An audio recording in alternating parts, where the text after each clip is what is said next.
ओम शांति।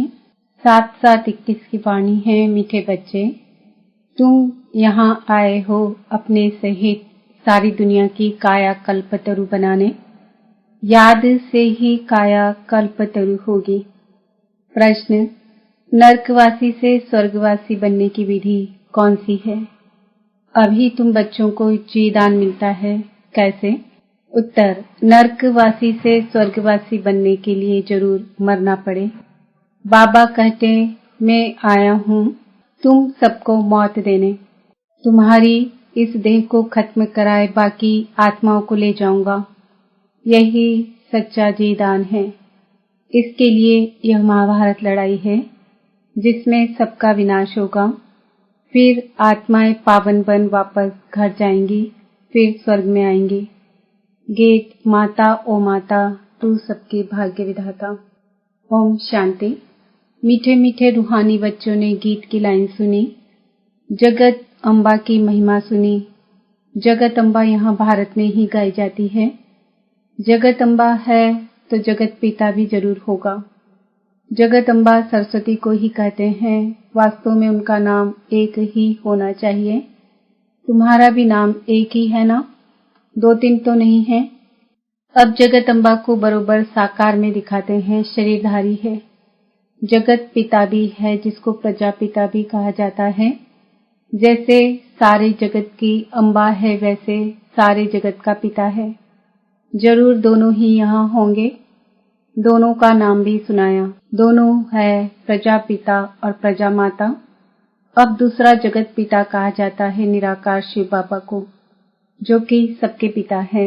उनका नाम ही है परम पिता परम आत्मा शिव। सिर्फ ईश्वर व परमात्मा नहीं कहना है, उनका नाम रूप भी है ना। उनको गॉड फादर कहा जाता है। एक है आत्माओं का बाप, दूसरा है साकारी मनुष्य आत्माओं का बाप और मम्मा। शिव है आत्माओं का पिता। आत्मा कहती है वह हमारा बाप है। फिर आत्मा को यह साकार शरीर मिलता है तो कहते हैं ब्रह्मा बाबा।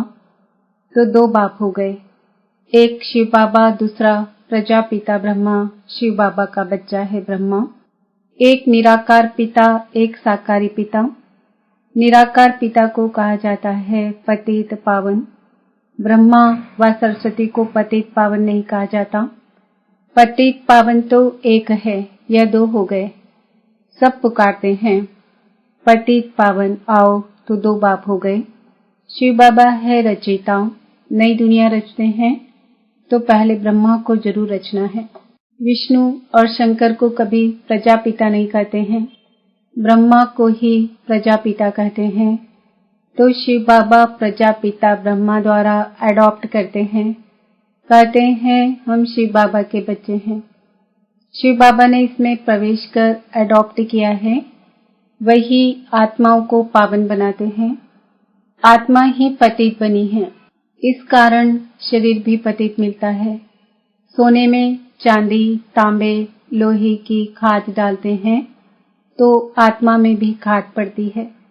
असल में आत्मा पवित्र मुक्ति धाम में रहने वाली है, जहाँ शिव बाबा भी रहते हैं। अब शिव बाबा प्रजापिता ब्रह्मा एक को बाप एक को दादा कहेंगे।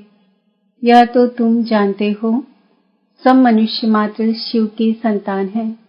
शिववंशी फिर है ब्रह्मा कुमार कुमारियां। शिव बाबा और दादा इकट्ठे हैं। शिव बाबा इसमें विराजमान है। हमको ब्राह्मण बनाए राजयोग सिखाते हैं, मनुष्य को देवता बनाने। देवताएं रहते हैं सतयुग में। देवताओं को पति पावन ज्ञान का सागर नहीं कहा जाता, उनको बाबा भी नहीं कहा जा सकता। अब तुम विष्णुपुरी के मालिक बन रहे हो। विष्णु के 2 रूप लक्ष्मी नारायण है, यह मनुष्य नहीं जानते। जो भक्ति करते हैं उनको 2 बाप जरूर है। सतयुग में एक बाप होता है। वहां ऐसे नहीं कहते कि है परम पिता परमात्मा दुख हरता सुख करता आओ। वहां तो देवी देवताओं का राज्य था। वे कभी हे गॉड फादर लिबरेटर नहीं कहेंगे। वहां कोई पति दुखी होते ही नहीं। जो पति पावन को बुलाए तुम जानते हो भारत में आज से 5000 वर्ष पहले देवी देवताओं का राज्य था। पीछे फिर 1250 वर्ष बाद होता है राम सीता का राज्य। बाप सिद्ध कर बताते हैं, सतयुग त्रेता में तुमने 21 जन्म लिए। ब्राह्मण देवता क्षत्रिय सब भारत में ही बनते हैं। बाप आकर पुरानी दुनिया को नया बनाते हैं, रिजुवनेट करते हैं, काया कल्प तरु बनाते हैं, अमर बनाते हैं। तुम बच्चों को बाप आकर अमरलोक का मालिक बनाते हैं। जब भारत अमरलोक था तब देवताओं का राज्य था। सीढ़ी उतरते उतरते मृत्युलोक के आकर मालिक बने हैं। कहते हैं ना, हमारा भारत, तो प्रजा भी मालिक हुई ना। तुम भी कहेंगे हमारा भारत, हम भारत के मालिक थे परंतु नरकवासी। देवताएं कहेंगे हम स्वर्गवासी हैं। तुम भी स्वर्गवासी थे, फिर 84 जन्म भोग नरकवासी बने हो। यहाँ भारत में ही शिव बाबा जन्म लेते हैं। शिवरात्रि और शिव जयंती गाई जाती है। कृष्ण जयंती भी मनाते हैं। उनकी तो वेला भी बताते हैं। फलाने समय माता के गर्भ से जन्म हुआ। सतयुग में जन्म तो जरूर माता के गर्भ से लिया होगा। कृष्ण जयंती होती है सतयुग नई दुनिया में, फिर पुनर्जन्म में आने लगा। बाबा सिर्फ एक की बात नहीं करते, कृष्णपुरी सो विष्णुपुरी। राजाएं उतरते हैं तो सारी डिनास्टी उतरती है, उसमें राजा रानी प्रजा सब आ जाते हैं। जब चंद्रवंशी का राज्य होता है तो सूर्यवंशी का राज्य पास्ट हो गया, ट्रांसफर होकर चंद्रवंशियों को मिलता है, फिर वैश्यवंशियों को मिलता है। अब तुम समझते हो हम ब्राह्मण कुल के हैं। चोटी, चोटी के ऊपर है बाप। हम पहले ब्राह्मण थे, फिर शूद्र अथवा पैर बने। पैर से एकदम चोटी बनते हैं। पहले शिव बाबा, फिर है चोटी। बाबा ने तुमको ब्राह्मण बनाया है। अब तुम शिव बाबा को बाबा बाबा कहते हो। इस हिसाब से पोतरे पोतरियां हो गए। तुम जानते हो कि हम सब ब्रह्मा की संतान हैं। ब्राह्मण ब्राह्मणियां एक बाप के हम सब बच्चे हैं। भाई बहन कब क्रिमिनल असॉल्ट कर नहीं सकते। कितने ढेर बच्चे सब कहते हैं बाबा, तो इतने सब झूठे थोड़े ही हो सकते। सबका बाप तो वही निराकार शिव और साकार प्रजापिता ब्रह्मा है। बस एक बाप के बच्चे भाई बहन ठहरे। तुमको पवित्र जरूर बनना है। स्त्री पुरुष पवित्र कैसे बने, इसलिए यह युक्ति ड्रामा में नूंधी हुई है। यहाँ सिर्फ ब्रह्मा कुमार कुमारियां हैं, कोई शूद्र कुमार कुमारी है नहीं। वह है पतित शूद्र तुच्छ बुद्धि, क्योंकि बाप को नहीं जानते हैं। कहते हैं ओ गॉड फादर। अच्छा, उनका ऑक्यूपेशन पता है? नाम रूप देश काल बताओ, उनकी जीवन कहानी बताओ। अगर नहीं जानते हो तो नास्तिक ठहरे। रचिता और रचना के आदि मध्य अंत को नहीं जानते। वह है ही पतित दुनिया। सतयुग पावन दुनिया, कलयुग को पतित दुनिया कहा जाता है।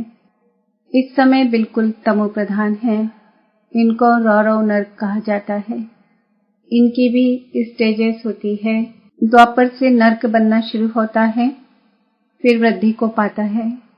भक्ति भी पहले सतो प्रधान अव्यभिचारी थी, फिर सतो रजो तमो होती है।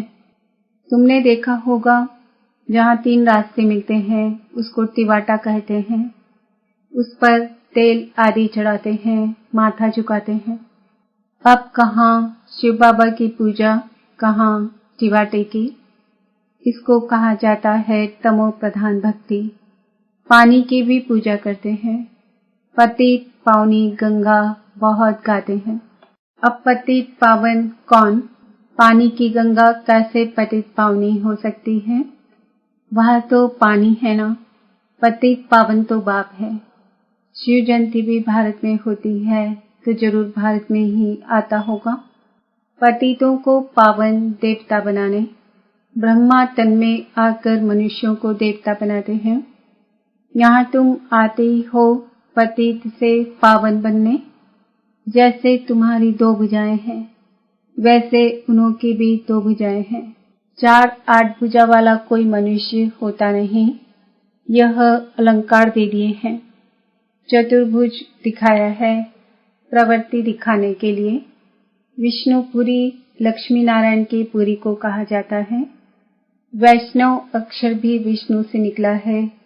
देवताएं वैष्णव थे। वल्लभाचारी वैष्णव होते हैं, वेजिटेरियन। वह कोई निर्विकारी नहीं होते हैं।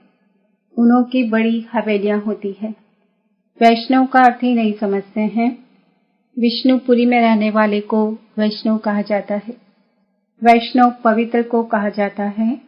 राधे कृष्ण का अलग मंदिर, लक्ष्मी नारायण का अलग मंदिर बना दिया है। भारतवासी जानते ही नहीं कि उन्हों में क्या फर्क है। राधे कृष्ण ही लक्ष्मी नारायण बनते हैं, यह किसको भी पता नहीं। वह है बचपन का रूप, वह है बड़ेपन का रूप। लक्ष्मी नारायण के छोटेपन के चित्र कोई है नहीं। लक्ष्मी नारायण को सतयुग में, राधे कृष्ण को द्वापर में ले गए हैं। अभी तुम रचयिता बाप और रचना के आदि मध्य अंत को जान गए हो। बाबा झाड़ का भी राज समझाते हैं, ड्रामा का भी राज समझाते हैं। झाड़ को देखने से समझेंगे कि शंकराचार्य तो कलयुग में आते हैं। सन्यासियों की डिनास्टी सतयुग में तो हो नहीं सकती। सब भगवान के बच्चे हैं तो स्वर्गवासी होने चाहिए, परंतु स्वर्गवासी तो सब होते नहीं हैं, सिर्फ देवताएं ही होते हैं। अभी तुम ब्राह्मण वंशी बने हो, फिर देवता बनेंगे। पवित्र जरूर बनना है। तुम जानते हो छोटे बड़े सब ब्रह्मा कुमार कुमारियां हैं। दोनों कहते हैं बाबा हम आपके बच्चे हैं, ब्राह्मण हैं। यह है बाप दादा, आदि देव ब्रह्मा और शिव बाबा। तुम जानते हो हम ब्रह्मा बाबा और शिव बाबा के सामने बैठे हैं।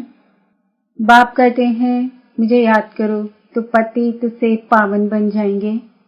हम वर्षा शिव बाबा से लेते हैं। शिव बाबा हमारा बाप भी है, पतित पावन भी है, गुरु भी है। अब यह है संगम युग, पतित से पावन बनने का मेला। पतित पावन द्वारा ही पावन बनते हैं। संगम पर नदियों और सागर का मेला है। नदियों का मेला तो होता नहीं। अब ज्ञान सागर और तुम आत्माओं का मेला लगता है। तुम आए हो ज्ञान सागर के पास। ज्ञान गंगाएं तुम ज्ञान सागर से निकली हुई हो। तुम ज्ञान स्नान कराए पावन बनाते हो, योग सिखाते हो। सागर का परिचय दे तुम यहाँ ले आए हो मेले पर। इस समय तुम जब ब्राह्मण बनते हो तो तुमको 3 बाप हैं। लौकिक पिता भी है और प्रजापिता भी है, फिर शिव बाबा भी है। भक्ति मार्ग में 2 पिता होते हैं। सतयुग में 1 पिता होगा, यह समझने की बातें हैं। अभी तुम्हारी आत्मा कहती है मेरा तो एक शिव बाबा, दूसरा न कोई। मित्र संबंधी आदि होते हुए भी कहते हैं मेरा तो एक शिव बाबा है। उनकी याद से ही पतित से पावन बनना है। आत्मा जानती है वह हमारा बाप भी है, टीचर भी है, सदगुरु भी है। हमारी आत्मा को बाप लेने आए हैं। ब्रह्मा तन में प्रवेश कर पावन बनाते हैं। तुमको ले जाने के लिए बाप आए हैं। तुम सबको मौत देने आया हूँ। नरकवासी से स्वर्गवासी बनने के लिए जरूर मरना पड़े ना। तुम्हारी इस देह को खत्म कराए बाकी आत्माओं को ले जाऊंगा। बाप कहते हैं तुमको जे दान देता हूँ। यह महाभारत लड़ाई है ना, सबका विनाश होगा, नहीं तो कैसे ले जाऊंगा। आत्माओं को पवित्र बनाए घर ले जाता हूँ। वह तो शांति धाम है। सतयुग आएगा तो कलयुग जरूर विनाश होगा। इसके लिए महाभारत लड़ाई मशहूर है। लगती भी यह संगम पर है, जबकि तुम मनुष्य से देवता बनते हो। अच्छा, मीठे मीठे सिकिल दे बच्चों प्रति माता पिता बाप दादा का याद प्यार और गुड मॉर्निंग। रूहानी बाप की रूहानी बच्चों को नमस्ते। हम रूहानी बच्चों की रूहानी बाप दादा को याद, प्यार, गुड मॉर्निंग, नमस्ते, ओम शांति। धारणा के लिए मुख्य सार। ज्ञान सागर में ज्ञान स्नान कर स्वयं को पावन बनाना है। मित्र संबंधियों के साथ रहते बुद्धि में रहे, मेरा तो एक शिव बाबा, दूसरा न कोई। विष्णुपुरी में चलने के लिए पक्का वैष्णव अर्थात पवित्र बनना है। नरक से चीते जी मरकर बुद्धि योग स्वर्ग में लगाना है। वरदान, धर्म और कर्म दोनों का ठीक बैलेंस रखने वाले दिव्य व श्रेष्ठ बुद्धिवान भव। कर्म करते समय धर्म अर्थात धारणा भी संपूर्ण हो, तो धर्म और कर्म दोनों का बैलेंस ठीक होने से प्रभाव बढ़ेगा। ऐसे नहीं जब कर्म समाप्त हो तब धारणा स्मृति में आए, बुद्धि में दोनों बातों का बैलेंस ठीक हो, तब कहेंगे श्रेष्ठ व दिव्य बुद्धिवान। नहीं तो साधारण बुद्धि, कर्म भी साधारण, धारणाएं भी साधारण होती है। तो साधारणता में समानता नहीं लानी है, लेकिन श्रेष्ठता में समानता हो। जैसे कर्म श्रेष्ठ वैसे धारणा भी श्रेष्ठ हो। स्लोगन, अपने मन बुद्धि को अनुभव की सीट पर सेट कर दो तो कभी अपसेट नहीं होंगे। आज का सम्मान है, मैं आत्मा श्रेष्ठ बुद्धिवान हूँ। ओम शांति।